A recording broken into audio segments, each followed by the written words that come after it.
اعوذ باللہ من الشیطان الرجیم بسم اللہ الرحمن الرحیم الحمدللہ الذی لا یبلغ مدحتہ القائلون ولا يحصي نعماءه العادون ولا يوديه حقه المجتهدون الذي لا يدركه بعد الهمم ولا يناله غوص الفتن الذي ليس لصفته حد محدود ولا نعت موجود ولا وقت معدود ولا أجل ممدود فطر الخلائق بقدرته ونشر الرياح برحمته وبتد بالصخور ميدان أرضه أول الدين معرفة الجبار الصلاة والسلام على السيد المكي المدني العربي القرشي الهاشمي الأبطاحي سيد العرب والعجم سيدنا ومولانا شفيع ذنوبنا وطبيب نفوسنا وحبيب قلوبنا حبيب إله العالمين أبي القاسم محمد ثم الصلاة والسلام على أهل بيته الطيبين الطاهرين المعصومين المنتجبين الغر الميامين الذين أذهب الله عنهم الرجس وطهرهم تطهيرا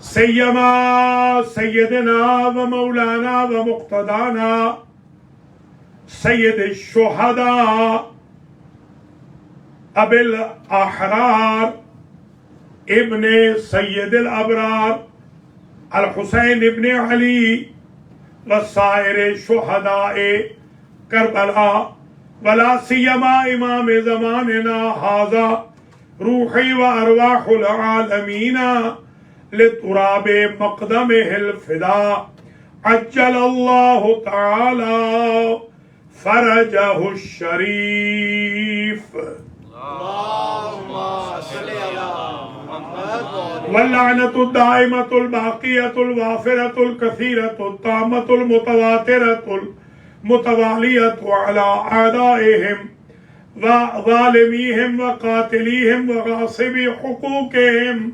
ومنكري فضائلهم من الآن إلى لقاء يوم الدين أما بعد فقد قال الله سبحانه وتعالى في القرآن المجيد والفرقان الحميد والمصحف الكريم والكتاب العظيم وقوله الحق وهو أصدق القائلين بسم الله الرحمن الرحيم وجعلنا لهم لسانا صدق عليا صلوات اللهم صل على محمد قابل قدر سادات کرام مؤمنین و مؤمنات زینبیہ سنٹر ارونگٹن نیو جرسی میں 1444 ہجری کے عشرہ محرم الحرام کی آج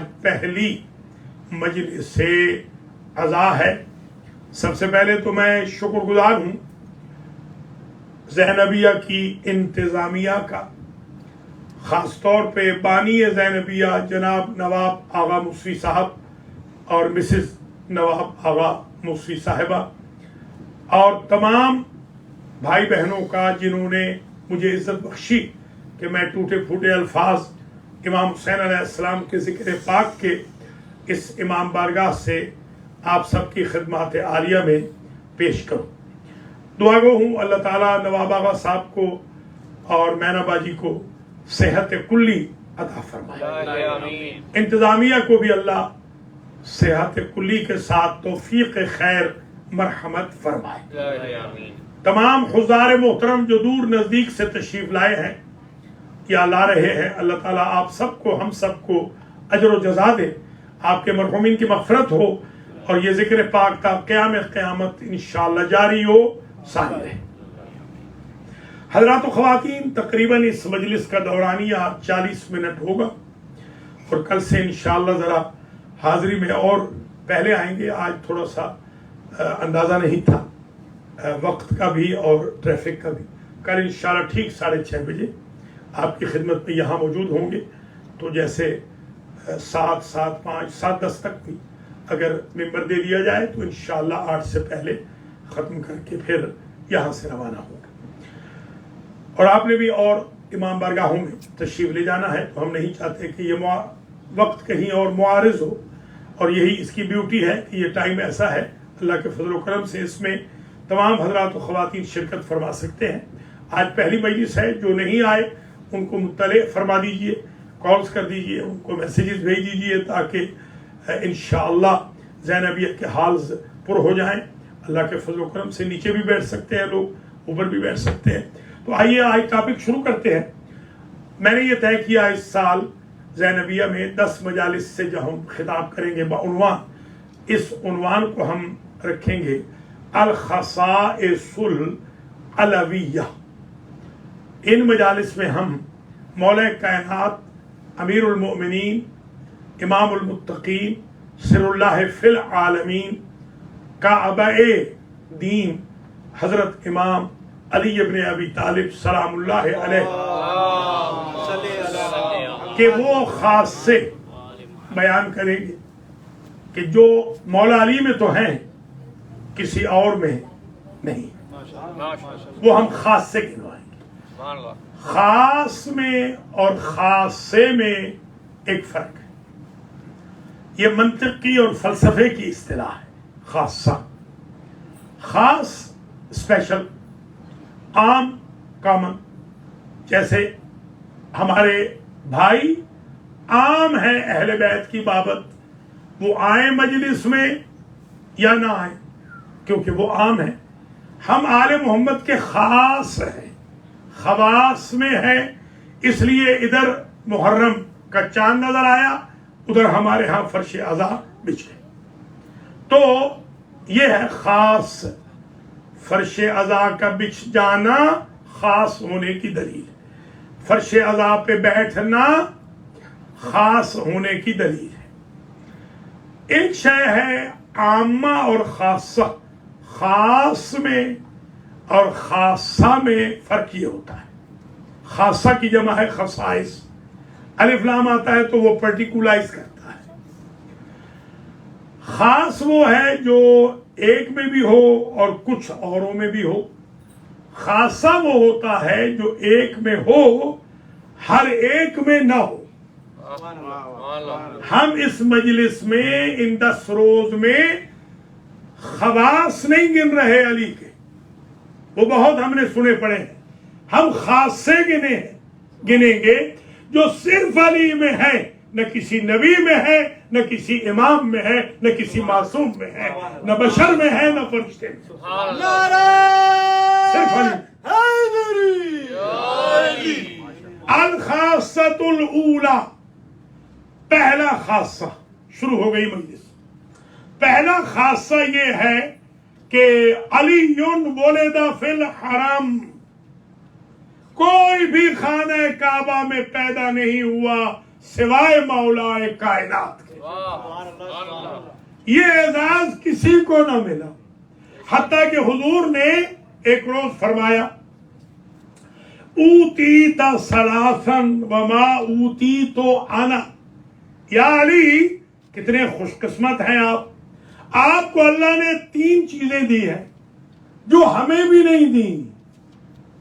3 ایسی چیزیں ہیں، اوتیت سحرا مثلی، یہ بھی خاصہ ہو گیا، یہ دوسرا خاصہ ہو گیا، یا علی آپ کو مجھ جیسا خسر ملا ہے، مجھے ایسا نہیں ملا۔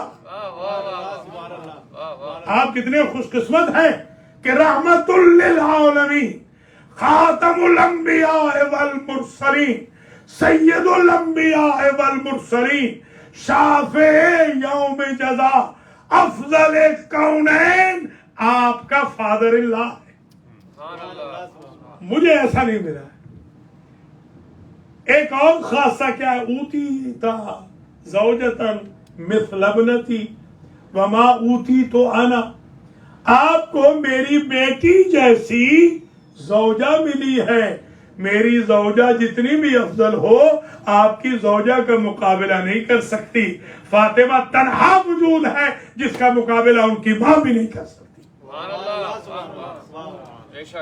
یہ دوسری چیز. تیسری اوتیتا ابنائک، آپ کو دیے گئے دو ولدائک، دو بیٹے مثل الحسن والحسین. مجھے ایسے بیٹے نہیں ملے. نبی نے مسئلہ ہی حل کر دیا.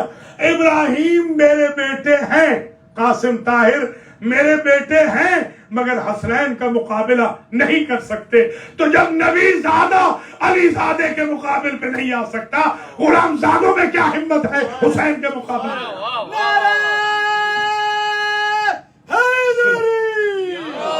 محمد آل محمد صلوات. الخاصۃ الاولی ولادت مولا کائنات خانہ کعبہ میں. یہ ہے پہلا خاصہ. یہ اعزاز کسی نبی کو بھی نہ ملا. دوسرا خاصہ رحمت للعالمین کا خسر معظم ہونا. یہ اعزاز تو خود رحمت للعالمین کو نہ ملا. سیدۃ النساء العالمین کا زوجہ ہونا. یہ اعزاز تو کائنات کے سب سے افضل پیغمبر کو بھی نہ ملا. حسن و حسین کا فرزندان علی ہونا. یہ چار خاصے آپ ذہن میں رکھ لیں. آئیے ذرا تھوڑی سی گفتگو مولود حرم کے بارے میں یہ کریں کہ آپ یہ بتائیں کہ اگر علی اپنے گھر میں پیدا ہوتے تو کیا افضلیت میں کوئی کمی آ جاتی؟ ایمان سے بتائیے کہ علی اپ گریڈ ہوئے ہیں کعبے کی وجہ سے یا کعبہ اپ گریڈ ہوا ہے علی کی وجہ سے؟ کعبہ اپ گریڈ ہوا ہے، علی اپ گریڈ نہیں ہوئے ہیں. علی ابو طالب کے گھر میں ہوتے تو بھی علی تھے، اللہ کے گھر میں آئے ہیں تو بھی علی ہیں. علی کے بڑے بھائی حضور جو اپنے ہاں پیدا ہوئے ہیں، بنی ہاشم کے ہاں پیدا ہوئے ہیں، وہ آبائی گھر میں، کیا ان کے فضل میں کوئی کمی آ گئی؟ سوال ہی پیدا نہیں ہوتا. تو پھر اللہ نے کیوں پیدا کرایا علی کو خانہ کعبہ میں؟ اس کی کچھ توجیہات ہیں، ذرا آج سن لیجیے. پہلی توجیہ تو یہ ہے کہ کفو، جسے ہمارے اہل لکھنؤ کہتے ہیں کفو، کفو ضروری ہوتا ہے. کفو ضروری ہوتا ہے شادی کے لیے. اللہ نے اس لیے بھی اہتمام کر دیا علی کی ولادت کا کعبے میں کہ کل جب کف کی بات آئے تو لوگ کہیں گے دلہن محمد الرسول اللہ کے گھر سے ہے، تو دولہا والے کہہ سکے دولہا بھی تو اللہ کے گھر سے ہے. یہ توجیہ ہے، یہ وجہ تھی ایک جس وجہ سے مولا علی کو پیدا کرایا. دوسری وجہ یہ ہے حل جزاء الاحسان الا الاحسان. قرآن مجید نے جب نبی کا تعارف کرایا تو نبی کریم کے بارے میں کہا کہ انا ارسلنا، ہم نے اپنے نبی کو بھیجا ہے، شاہدن، انا ارسلناک شاہدن ومبشرا ونذیرا وداعیا الی اللہ باذنہ وسراجا منیرا. ہمارے حبیب ہیں سراج منیر. منیر میں اور منور میں فرق ہے. آپ کے یہاں دونوں نام ہوتے ہیں. منور اسے کہتے ہیں جو نور لے، منیر اسے کہتے ہیں جو نور دے. امت ہے منور، حضور ہے منیر. امت خیرات نور لیتی ہے، میرا مولا رسول خیرات مانگتا ہے. تو سرکار ہے منیر اور سراج منیر. سراج کہتے ہیں، یہ نام بھی ہوتے ہیں مولوی سراج، ہوتے ہیں نا. ہاں, سراج وہاج یہاں کے ایک مولانا بھی ہیں سراج وہاج, تو بہت بڑے امام ہیں نیو یارک کے, امام سراج وہاج. تو ایک دن مجھ سے کہنے لگے مینا میں کہ حضرت صاحب آپ کو میرے نام کے معنی پتہ ہے؟ میں نے کہا بالکل پتہ ہے. سراج وہاج وہ ہوتا ہے جو شعلے پھینکنے والا ہو. سورج کو کہتے ہیں سراج وہاج, جو شعلے پھینکتا رہے اس کو کہتے ہیں سراج وہاج. سراج وہاج شعلے پھینکنے والا. تو سراج کہتے ہیں چراغ کو, بیسیکلی چراغ, دیا, چراغ. تو کیونکہ حضور ہیں اللہ کے چراغ, اللہ کا بیٹا تو کوئی نہیں. قل ان کان للرحمن ولد فانا اول العابدین, اللہ کا بیٹا کوئی نہیں. لم یلد ولم یولد ولم یکن لہ کفوا احد, بیٹا کوئی نہیں. البتہ اللہ کا چراغ تو ہو گیا نا. اور اہل لکھنؤ, یہ جو ادب والے ہیں, وہ جو اہل زبان ہے, وہ کہتے ہیں کہ فلاں صاحب فلاں خاندان کے چشم و چراغ ہیں. بیٹے کو بھی وہ چشم و چراغ کہتے ہیں, چشم بھی اور چراغ بھی. یہ الگ بات ہے کہ علی چشم خدا بھی ہے, چراغ خدا بھی ہے, مگر خدا کے بیٹے نہیں. اللہ اکبر, اللہ. تو یہ تو خیر کہا جاتا ہے نا کہ فلاں صاحب چشم و چراغ ہے. تو ایک بات طے ہو گئی, اللہ کا بیٹا کوئی نہیں مگر چراغ ہے رسول. اب سمجھ میں آئی ایک بات, ہر جزاء الاحسان الا الاحسان. دوسری توجیہ, کیوں پیدا کرایا اللہ نے کعبے میں؟ اس لیے کہ احسان کا بدلہ احسان ہوتا ہے. اللہ نے دیکھا کہ ہمارا جو چراغ محمد ہے وہ جلا ہے ابو طالب کے گھر میں, تو احسان تب اترے گا ابو طالب کا چراغ جلے گا ہمارے گھر میں. محمد وآل محمد صلوات. یہ دوسری توجیہ آ گئی کہ کیوں خانہ کعبہ میں پیدا ہوئی. تیسری توجیہ یہ ہے کہ مسلمان کے گھر میں پیدا ہو بچہ تو بھی مسلمان, ہندو کے گھر میں ہو تو بھی مسلمان, بت پرست کے گھر میں جو بچہ پیدا ہوتا ہے وہ مسلمان ہوتا ہے, بت خانے میں جو بچہ پیدا ہو جائے وہ مسلمان ہے. تو یہی تو بتانا تھا کہ عقل کے اندھو, جب بت خانوں میں پیدا ہونے والے بچے مسلمان ہوتے ہیں تو جو بیت اللہ میں پیدا ہوا ہے اس کے بارے میں کس منہ سے پوچھ رہے ہو کہ کلمہ کب پڑھا تھا, مسلمان کب ہوا تھا؟ یہ ضروری تھی توجیہ, یہ بتانا ضروری تھا. چوتھی توجیہ یہ سمجھ میں آتی ہے کہ اللہ کی ذات نے حضرت علی علیہ السلام کو جو خانہ کعبہ میں پیدا کرایا, انما یرید اللہ آئے گی مدینہ میں, علی پیدا ہو رہے ہیں مکے میں, تاکہ پتہ چل جائے کہ یہ ذوات مقدسہ اپنی طہارت کے لیے آیتوں کے محتاج نہیں ہوتے ہیں. آیتیں ان کی فضیلت بیان کرنے آتی ہیں, اعطائے طہارت کے لیے نہیں آتی. اللہ اکبر, اللہ. تو اب ذرا ملاحظہ فرماتے چلے گا, یہ بھی ایک توجیہ ہو گئی. پانچویں توجیہ یہ سمجھ میں آتی ہے کہ کعبہ بنا ہوا تھا بت خانہ, اور خدا فرما چکا ہے فَإِذَا سَوَّيْتُهُ وَنَفَخْتُ فِيهِ مِن رُوحِي فَقَعُوا لَهُ سَاجِدِينَ. جب میں مجسمہ آدم میں روح پھونک دوں تو اے فرشتوں تم سجدے میں گر جانا, ساجدین بن جانا. تو پتہ چلا سجدہ مٹی کا نہیں ہے. جب تک مٹی ہے آدم سجدہ نہ کرنا, جب میری نسبت آ جائے تو سجدہ کرنا. تو سجدہ نسبت خدا کو ہے. یہی سمجھانا تھا, جو شے مٹی کی بنی ہوتی ہے ادھر سجدہ نہیں ہوتا. تب تک آدم سجدے کے قابل نہ تھے جب تک نسبت خدا نہیں آئی, روح نہیں آئی. تب تک کعبہ بھی بت خانہ بنا رہا جب تک علی نہیں آئی. محمد وآل محمد صلوات.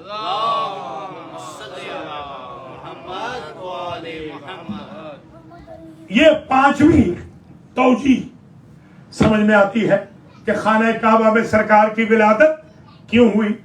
چھٹی توجیہ جو سمجھ میں آتی ہے وہ دراصل حضرت فاطمہ بنت اسد الہاشمیہ اول ہاشمیہ ولدت ہاشمی، یہ پہلے ہاشمی ہیں مولا علی کہ جن کے ماں باپ دونوں ہاشمی ہیں۔ کوئی سمجھ رہے یا نہیں؟ حضور کے باپ ہاشمی ہیں، ماں ہاشمی نہیں ہے۔ یہ علی کا اعزاز ہے، یہ بھی عجیب اعزاز ہے علی کا، اسے آپ پانچواں اعزاز سمجھ لیجیے کہ یہ واحد ہاشمی ہے، پہلے ہاشمی ہے کہ جن کے ماں باپ ہاشمی ہیں۔ ان سے پہلے کوئی ایسا نہیں گزرا کہ جس کے ماں باپ ہاشمی، یہ صرف علی علیہ السلام کا کمال۔ تو جی ایک اور یہ سن لیجیے، جلدی جلدی میں عرض کروں کہ مولا علی علیہ السلام اگر اپنے بابا کے گھر میں پیدا ہوتے تو بھی علی تھے، تو یہاں کیوں پیدا کرایا؟ اس کی ایک وجہ یہ تھی، بی بی فاطمہ بنت اسد الہاشمیہ کے مذہب کا اسٹیٹس بتانا تھا، اس لیے کہ ان کا کعبے سے کیا تعلق ہے۔ تبھی جب بی بی آئی ہے تو بی بی نے آ کر جدار کعبہ پر ہاتھ رکھ کے یہ کہا، اللہم انی مؤمنۃ بک، بار الہ میں تجھ پر ایمان رکھتی ہوں۔ لاتی نہیں کہا، لاتی ہے مومنوں کی ماں، رکھتی ہے امیر المومنین کی ماں۔ وَبِكُلِّ نَبِيٍّ أَرْسَلْتَ وَبِكُلِّ كِتَابٍ أَنزَلْتَ، میں ہر نبی پر بھی ایمان رکھتی ہوں، ہر کتاب پر بھی میرا ایمان ہے۔ مُصَدِّقَةٌ بِقَوْلِ جدی ابراہیم الخلیل الذی بنا بیتک العتیق، اور میں تصدیق کنندہ ہوں اپنے جد کے کلام کی، ابراہیم کے کلام کی، جس نے تیرا گھر ریکنسٹرکٹ کیا ہے۔ دراصل پبلک کے سامنے مذہب بتانا تھا فاطمہ بنت اسد کا، اس لیے کہ اگر فاطمہ بنت اسد کا مذہب پتہ چل جائے کہ وہ دین فطرت پہ تھی، وہ دین ابراہیمی پہ تھی، تو خود بخود پتہ چل جائے گا کہ جتنی عورتیں دین ابراہیمی پہ تھیں یا مشرف اسلام ہوئی اور ان کے میاں کافر تھے، تو حضور نے حکم دے دیا تھا کہ یہ رشتے باطل ہو گئے ہیں، میاں کو چھوڑ دیا جائے۔ یہی تو بتانا تھا کہ میاں کو نہ چھوڑنا دلیل ہے، میں بھی مسلمان ہوں، میرا میاں بھی مسلمان ہے۔ یہ ایک تو جی چھٹی ذہن میں یہ آتی ہے، سمجھ میں یہ آتی ہے۔ ساتویں توجیہ کہ حضرت علی علیہ السلام کیوں خانہ کعبہ میں پیدا ہوئے، یہ ہے کہ پتہ چل جائے کہ ان کا کنٹیکٹ کیا ہے رحمان کے ساتھ، اللہ کے ساتھ ان کا کنٹیکٹ کیا ہے۔ تبھی تو ایک ملا اسماعیل ہے حنفی، انہوں نے تفسیر روح البیان میں ایک بات لکھی ہے، اور وہ لکھتے ہیں، میں ان کی ایک بات نہیں مانتا، ایک مانتا ہوں، بتا دیتا ہوں۔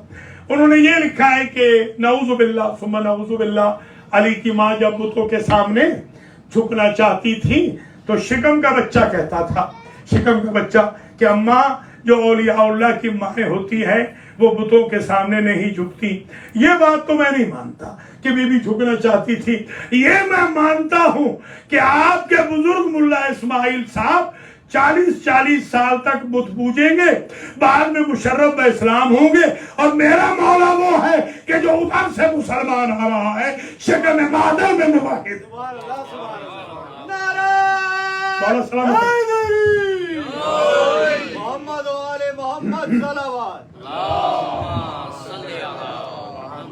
آٹھویں توجیہ یہ سمجھ میں آتی ہے کہ مولا کائنات کی ولادت کا اہتمام اللہ سبحانہ و تعالی نے خانہ کعبہ میں کیوں کیا، یہ سمجھ میں آتی ہے بات کہ کیونکہ آنے والا تھا علم کا در، حکمت کا در، آنے والا ہے دروازہ، تو ظاہر ہے پھر در میں فٹ نہیں ہوتا، در دیوار میں فٹ ہوتا۔ اب توجہ سمجھ میں آ گئی کہ یہ دیوار کیوں بنی تھی، اسی لیے نیا در بنایا اور شق کیا، یہ قاف دو نقطہ، شق کیا دیوار کعبہ کو اللہ نے، تاکہ جو مخالف ہیں ان کے شک دور ہو جائے، وہ کاف کش والی، شق کرنے کا مطلب یہ تھا، دیوار کو شق کر دیا کہ ان کے شک ختم ہو جائیں، اور در دیوار میں در آیا. در میں فٹ نہیں ہوتا، در دیوار میں فٹ ہوتا ہے. اس توجیہ میں ایک بات اور بھی سمجھ میں آ گئی.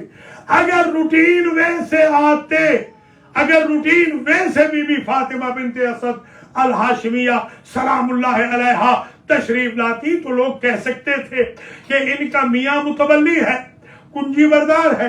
اب دیکھیے زینبیہ کی چابی جن صاحب کے پاس ہے وہ کھول سکیں گے، میں نہیں کھول سکوں گا. اگر میں 6 بجے آ جاؤں تو میں باہر بیٹھا رہوں گا، اس لیے کہ چابی نہیں ہے. جس کے پاس چابی ہوتی ہے وہ کھول سکتا ہے. تو لوگ کہہ سکتے تھے کنجی بردار تھے، صاحب مفتاح تھے، متولی تھے کعبے کے، اپنی اہلیہ کے لیے دروازہ کھول لیا ہوگا. یہ جو الگ سے در بنایا اس نے 2 باتیں سمجھا دی. ایک تو یہ علی آنے کے لیے کسی روٹین کے دروازے کے محتاج نہیں ہے، تبھی تو دروازہ کھولے نہ کھولے ڈیمانڈ ہو تو علی سینے میں در آتے ہیں. اللہ اکبر اللہ اکبر. اور پھر یہ بھی بات سمجھ میں آ گئی کہ دروازہ اللہ نے کھلوایا ہے، اللہ نے نیا دروازہ بنایا ہے، تاکہ کوئی یہ نہ کہے کہ متولی نے دروازہ کھولا ہے. ولادت کا اہتمام متولی نہیں کر رہا، اللہ کر رہا ہے. تبھی تو اگر کوئی خاتون ہو، اور آج کل تو خیر ظاہر ہے کہ بچے ہاسپٹلز میں پیدا ہوتے ہیں. ہم جب پیدا ہوئے تھے ہم تو گھروں میں پیدا ہوئے تھے. اگر کسی معظمہ کو وضع حمل کی شکایت ہو اور وہ جائے ہاسپٹل میں اور دیکھے کہ ہاسپٹل کی دیوار کریک ہو رہی ہے تو آپ یہ بتائیے وہ پیچھے ہٹے گی یا آگے جائے گی؟ یہی اس بات کی دلیل ہے کہ بی بی بھی جانتی تھی کہ اہتمام ادھر سے ہے. یہ کریک نہیں ہو رہی ہے، یہ بلایا جا رہا ہے، ڈیمانڈ پہ سپلائی دی جا رہی ہے.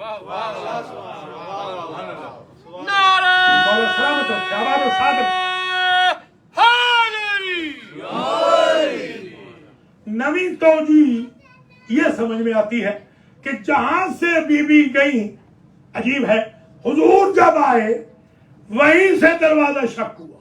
یہ عجیب ہے، حضور بھی روٹین سے نہیں گئے، جہاں سے گئی وہیں سے نکلی، تاکہ اختیار کا پتہ چل جائے کہ علی کی ماں کا اختیار کتنا ہے، کہ آنے میں بھی محتاج نہیں تھی، جانے میں بھی محتاج نہیں ہے. اس لیے کہ ولی آ رہے ہیں، علی آ رہے ہیں، اللہ کے ولی آ رہے ہیں. آخری توجیہ آج سمجھ لیجئے، 10ویں توجیہ یہ ہے کہ اللہ کی ذات نے اہتمام کیا ولادت مولا کائنات علیہ السلام کا خانہ کعبہ میں، اس لیے کہ باہر بیٹھے تھے لوگ جنہوں نے بی بی کو اندر جاتے ہوئے دیکھا تھا، اور پورے شہر میں چمی گویاں ہو رہی تھی کہ ہم نے دیکھا تھا یہاں سے دیوار پھٹی تھی، یہاں سے ابو طالب کی زوجہ اندر گئی تھی. اب نہیں معلوم زچہ و بچہ کا کیا ہوا ہوگا. آپ اس سے واقف ہیں کہ 3 دن مسلسل زچہ و بچہ اندر رہے، نہ باہر سے پانی گیا نہ باہر سے کھانا گیا. بھیا آپ جہاں پیدا ہوتے ہیں وہ جگہ ناپاک ہو جاتی ہے، وہاں بندگی حرام ہو جاتی ہے. جہاں علی پیدا ہوتے ہیں وہاں بندگی واجب ہو جاتی ہے. ابھی آپ کو سمجھ نہیں آ رہی علی کا مقام کیا ہے، عوام کا مقام کیا ہے.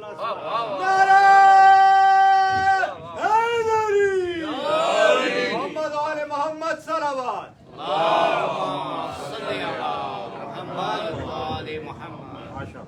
یہ چند معروضات پیش کی، 5 خاصے ہو گئے، اور پہلے خاصے کی 10 توجیہ ہیں ایک طالب علم کی حیثیت سے آپ حضرات و خواتین کی خدمت میں پیش کرتے ہیں.